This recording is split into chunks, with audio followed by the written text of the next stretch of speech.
Hi, good morning, Rabbi. So we're back in the Beis Medrash, back to Sheh Be'ez Hashem, and after an incredible trip, Baruch Hashem, Poland was amazing. Poland was incredible. Baruch Hashem, mamash gewaldig. But I'll tell you what I want to do, Rabbi Isai. We're a little bit delayed with our time. We have pretty much today to learn everything we have to know from tomorrow morning until Wednesday night, basically. So let's kind of go through everything that we need to know as much as we can, on a level as much as we can. Obviously, each thing we're discussing requires tremendous amount of detail and iyun, but let's at least understand a few things, okay? Let's begin, Rabbi Isai. Mr. Lawrence, are you ready with us? Gavaldik. You don't have to write it down. It's okay. We're going to go too quick for you to write it down. Let's go. We'll start with Tainis Esther, Rabbi Isai. The Heilige Tainis Esther, Rabbi Isai, which the Olim should just know, just a few things. First, we'll start with halacha, then we'll get to the Inyan. The Olim knows as follows. When it comes to Tainis Esther, as we know, whether you keep your Daled or Tesvav of Adar, it doesn't make a difference. Tainis Esther this year is tomorrow, is Monday. Okay? Now, Chaim Shulam, very, very important. Tainis Esther, like any fast, begins automatically when you go to sleep, basically. When you go to sleep for the night, that's when the fast begins. Now, why am I telling you this?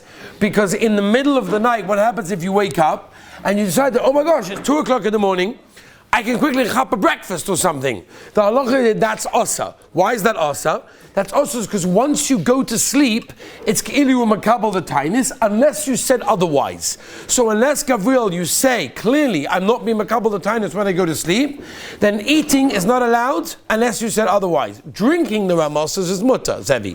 Which means if you wake up in the middle of the night, you didn't intend on it, and you say, let me have a couple of cups of water, so the fast should be a bit easier. But I never had that kavana. It's okay. Why? Says the Rama, because people drink in the middle of the night without thinking about it before. So the fast tomorrow begins when you go to sleep. If you want, you could go to sleep tonight, make it tonight, and say that I'm not being makabel the tainis when I go to sleep, and this way you've got no problem when you wake up in the morning. Otherwise, apart from that, the fast begins at Alois HaShachar.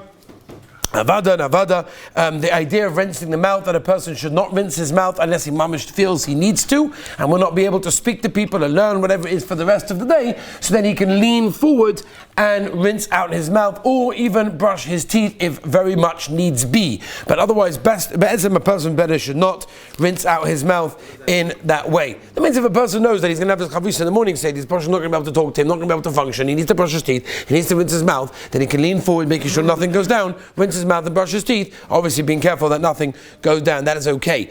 Let's move on. Rabbi say showering on a tainis, by the way, is a shaila. On a tainis says there will more makel, and you are allowed to have a shower normally. Listening to music is an interesting shaila when it comes to any fast for that matter. Kitzur Shulchan Aruch says that most fasts a person should not listen to music because they are tied to the Churban Beis Hamikdash, which most of the fasts that we have throughout the year are. Tainis says not really, and therefore that's the case. There's definitely more of a mokim for a person to be mekel when it comes to Tainis Esther. Now we have to remember the Mishnah Berurah says this clearly. The ikar of the fast, by the way, is not the fact that you didn't eat anything, right? That's a agav. Agav you can't eat and drink. The ikar of the fast is the tshuva, and a person going into himself and understanding where is he holding, what do I need to do? Says the Mishnah Berurah, you have people that fast the whole day, but they weren't actually yaitz to the fast. Right, a guy sleeps the whole day and says, wow, what a great fast. I slept the whole day. He didn't fast, he just didn't eat. There's a big difference, by the way. If you want to fast, says the Chofetz Chaim, you have to actually think a bit of tshuva. The Heilige Kavayusha brings down a moed gezach. By the way, the tzaddikim all say, look at the contrast between, you got Yom Purim and Purim, right? Well, we're not going to discuss now the difference between that, what that means. There's about 84 different pshatim upon him. The idea is, look at the difference with the Heilige tzaddikim, that when it comes to Yom Kippur, we fast after we eat. In other words, we eat, we have a sudam of seconds, a ganze Zach, and then we fast. By Purim it's different. First we fast, Tainis Esther, and then we have the Ikar Mitzvahs Hayom that we do on Purim. Look at the contrast of the difference. That one of the reasons why we fast, right? He brings an additional reason. The Mishnah Berurah doesn't bring this reason. We know the reason because of Esther and Klal Yisrael, whatever they did when she went to Achashverosh. But the Kavayosha has another reason, and he says the reason is because we're worried that maybe mitoich the drinking and the celebration, maybe a person will do something or say something that he shouldn't. And therefore we're worried. The fasting that he does is sort of like preempting that. It's almost like a skula for a person not to have any problems in that case. And by the way, that reason the Kavayosha says is from the Malach that taught the Beis Yosef what to write in the Beis Yosef. So we're dealing with very, very, Choshev Inyonim, as I state in the Heilige Kavayusha. The Kavachayim brings down that Tainis Esther specifically is a skula for a person to control his anger, and the Rosh, right, one of the Rishonim say that Tainis Esther is a skula for Tefillah, right? Tefillah is Choshev the Ganze Purim for sure. We've spoken about that previously, but for sure when it comes to Tainis Esther, don't waste the opportunity of Tefillah on Tainis Esther. It's a gewaltige opportunity. As I said, they've got a lot to do, so we're going to go move a bissel weiter. Machzis HaShekel.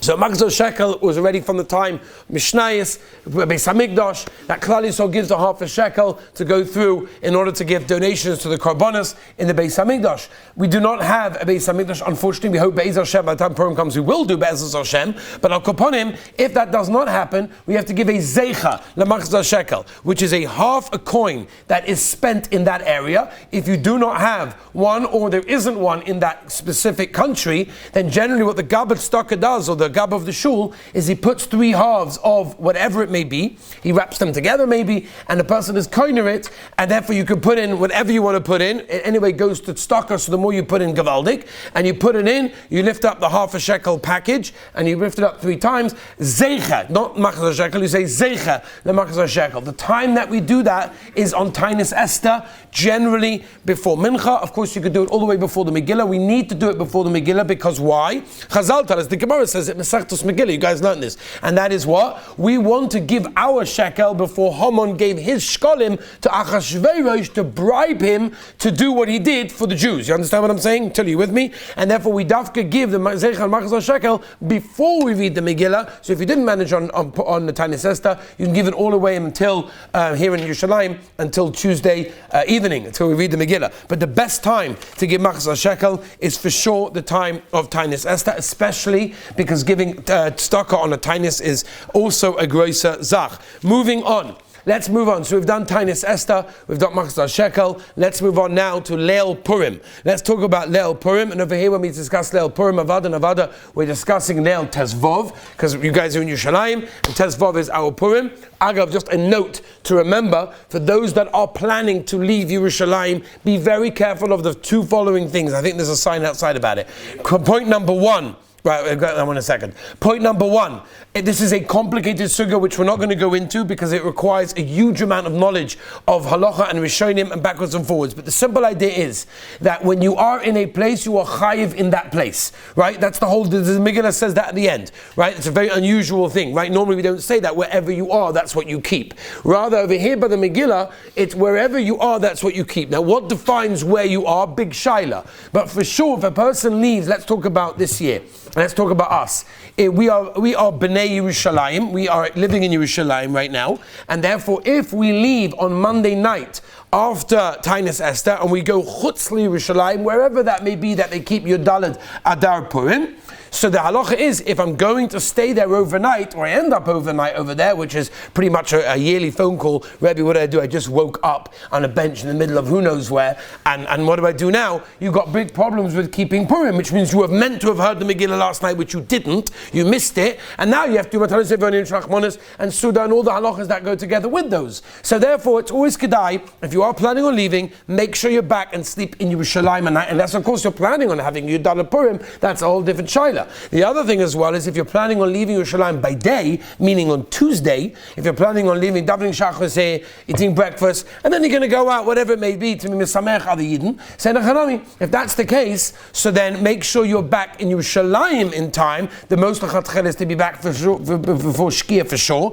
and of course to be back in time for Yeshiva Megillah, because there's a lot of traffic, a tremendous amount of traffic, more than you can imagine, and that's why it's kedai for a person to make sure if you do leave Yerushalayim, then try to get back over here in time. Now, Leil Purim, is there an Inyan to have a Suda? And Leil Purim, again, I'm just going to go with Yerushalayim Purim, Tezvav, which is Tuesday night. So Tuesday night is the Indian to have a Suda. The Ramah, Mr. Brewer brings down from the Achronim. It's not going to wear Big Day Shabbos on the night of Purim. In fact, the Kaf HaChaim brings down not Big Day Shabbos, not good enough. You need Big Day Yom Tov, which the Kaf HaChaim says has to be much better than Big Day Shabbos in that case. Over there, many people go to the mikveh before, like Erev Yom Tov, v'chulei. The Ramah brings down that there's a mitzvah to be Mar Ben Suda, but that's by day. You don't really have to by night. But the Mishnah Berurah, the Ramah says, so here in Yeshiva Kedosha, Baruch Hashem, we're going to be having a Suda on Tuesday night, Avada Noch Megillah, because Avada, that's what we have to do first, and therefore a person is Marba B'Suda in that case. There are many Gedolim, including the Stipler and others, that weren't actually washing to have a Suda, that have a Bissel Mazinus, and maybe a reverse of wine, but not more than that. But of course over here, we try to have a Suda. Remember Rabbi Sai, the Heilige Chassam Sofer, you guys heard it over here. The Chassam Sofer says that if a person learns Torah between Megillah number 1 and Megillah number 2, and by that I mean Tuesday night to Wednesday morning, there's not that much time, remember? Zug the Heilige Chassam Sofer, Murtaf Loishu Ben Olam Haba. It's guaranteed. Zug the Heilige Chassam Sofer. Can you imagine if the Chassam Sofer was outside and you have to line up for 3-4 hours to get a bracha? I imagine every boy would be lining up for 3-4 hours to get a bracha. And imagine if the bracha that he was giving you was, I'm guaranteeing you, Ben Olam Haba. You'd be waiting there for 10 hours to get that bracha from the Heilige Chassam Sofer. Zug the Chassam Sofer. If you learn Torah between Megillah by night and Megillah by day, sit down and learn. Whether it's straight after Megillah by night, whether it's before you go to sleep, whether it's early in the morning before Shachos, whatever it's going to be, right? It's a gewaldige zach, right? Some Sofer famously says, why was there 2 days of Purim? Yudalet and Tezvav. The whole reason why originally Chazal were Masakin, Yudalet and Tezvav, which is a very unusual thing. It's not like, 2 days of Yom Tov where there was a suffix, which day was the Yom Tov, because of the times of Chazal, they weren't sure what to do, Mekadosh Teyil Laila, whatever. Here, the pshat is, we know what days it is. So why do we have 2 days? Because I'm leaving that Torah. Because if there was only going to be 1 day of Purim, the Olim will be busy doing mitzvahs, which is beautiful, but they're not learning Torah because everyone's been busy oisik the mitzvah. We need the olim learning Torah, and the minute they had to make 2 days specifically, that there'll always be in all the time zones in the world, there will be people learning Torah. Eating before the Megillah, by the way, very negay, especially for us in Yerushalayim, because we have our Megillah a day after Tainus Esther, and therefore it's not a shiloh of fasting. So the question is, eating before the Megillah is a question like eating before any mitzvah, which should not be done, which is talking about hamotzi and a lot of mazonis, but a small amount like snacks, chips and apples and oranges, we're not worried about that. That's not a problem. The Gemara in Megillah tells us very clearly, B'roiv am hadras melach. That means the greater the Megillah could be is with the more people that we listen with it, which is be'etzem the reason that a person should really go to the greatest mini. You should go to Bells or you should go to Ger in order to listen to Megillah. B'roiv am hadras melach. The more people listen to the Megillah, the more covered there is to the Rabbeinu Shalom. Al kapanim zuk b'vazn and shevet alevi cherik tes. If lemaisa a person has a minyan kavua that he normally davens in, whether it's in Chutz Laretz, he davens in his local shul, or you guys in yeshiva, then avada, you're not mechuyev, and you should not even go looking for other minyanim that are bigger, because your mokom is the mokom that you're meant to be in that case over there. Moving on, Rabbi Sai. For the brachas of the Megillah, we have to be standing in that case, and you have to hear every single word of the Megillah. Very, very important. In fact, if you have a non-kosher Megillah in front of you, of course it's better to have a kosher Megillah, Baruch Hashem, but if you have a Chumash in front of you, you should actually follow in very carefully, because if you miss a word, or if you're not sure if you miss a word, you can make it up by reading.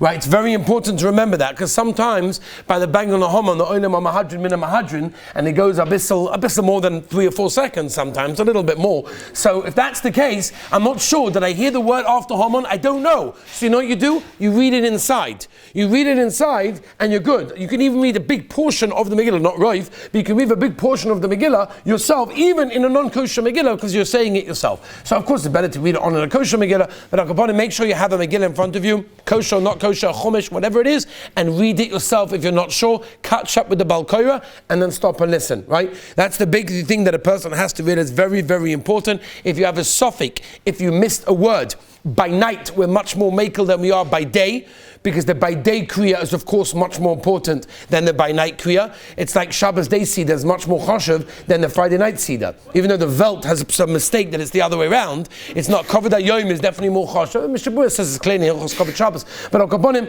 that covered the kriya by day is much more chashuv, and therefore it could be because we don't say suffix drabanan l'kula, that if I miss the word or a suffix missing the word, I can be good enough. So make sure you have a Megillah in front of you and you're following. And if you're not sure if you hear a word, quickly say it yourself and say the next few words until you get up to the Balkoira, and this way you're for sure good in that case. The Aser Sumei Homon, as we know, we say in one breath. There's a gewaldige tshuva in the Tzafnas Paneach from the Heilige Rogatshova. Why is it that we do it that way? Why can't we be Yotze with the Balkoira when he, just like we Yotze the Kriya of the Megillah in the Balkoira, why can't we be Yotze saying the 10 names of Haman's sons in one breath also? And he brings a whole pshat why a person can't do that, because it has to be done with a person's own body in that case over there. When it comes to banging Haman, many makoros for banging the Sefer HaManhig in Hilchos Megillah brings down that in Sfas, after the Megillah, this is the time of the Rishonim, that in Sfas, after the Megillah, they would all say Orur Haman, and they would bang bones together. That's what it is. The Beis Yosef, right? Mamash, we're talking about the Beis Yosef, brings in the name of the Orchas Chaim, that when they used to mention Haman, the kids would bang stones on wood, and they would write on the wooden stones the name of Haman, and by banging it, so the Beis Yosef, the same, the Orchas Chaim, they would erase the name of Haman. And the Makar obviously is what we read, Parashas Zachar. The Ramah brings down that the minig was to make pictures of Haman on stones and bang them together, and this way we erase his name where we mention it. And of course the Ramah says we don't make fun of any minig in that case, but of course the Heilige Chassam Sofer, the Mishabur and others say be very careful. You want to be out this minig, it's a gewaldige minig, but don't ruin somebody else's Megillah and someone else's Kriya because you want to be out this minig lahadrin min mahadrin. You do what you need to do and we move on. But to ruin somebody else's Kriya that they have to go now listening to another Kriya, or they weren't Yotza, then Moish, then that is very not kedai for a person to do in that case. The Ben Ish Chai writes a whole mahalach how to do it 3 times with the feet when you hear the name, as I state the Heilige Ben Ish Chai, if you're looking for something over there. Moving on, Rabbi Say, when it comes to getting drunk, Chayiv Inish, we spoke about this before the trip. We mentioned the Yesod of getting drunk, but let's talk a moment about the halacha of getting drunk. So even though Lemaisa, if you look in the Gemara, in the Megillah Daf Zayin and base is quite clear, Tuli, the Rambam also says very clearly that the idea of getting drunk should dafka be done with yayin, we're done with wine, because that was the original nace. Everything happened, right? When she invited Haman,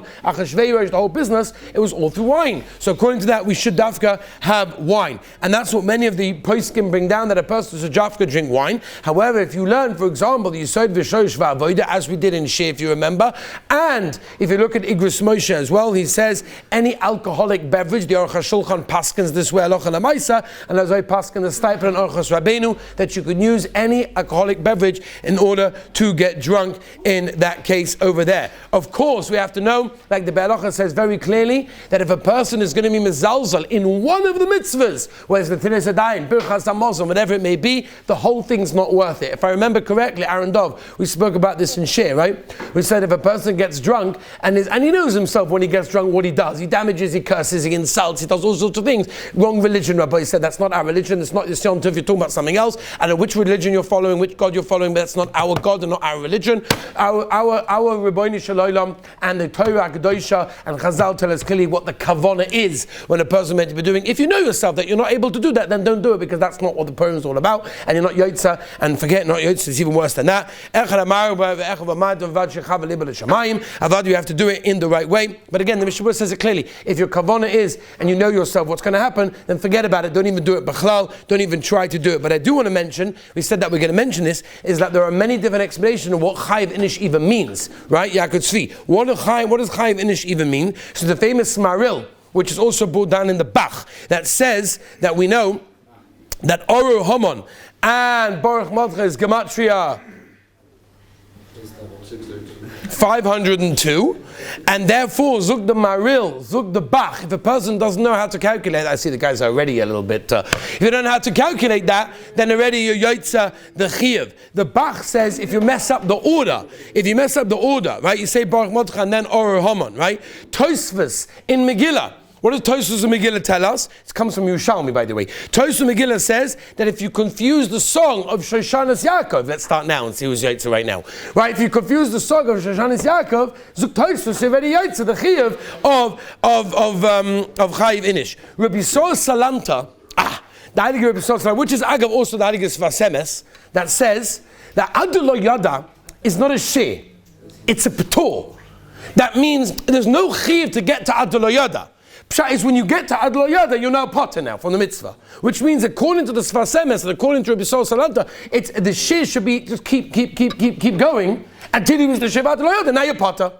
So according to that, you should just start in the beginning and just keep on going, because the Maisa, it's a patur in that case. Rav Avigdor ala Torah, that's a Rishon, by the way.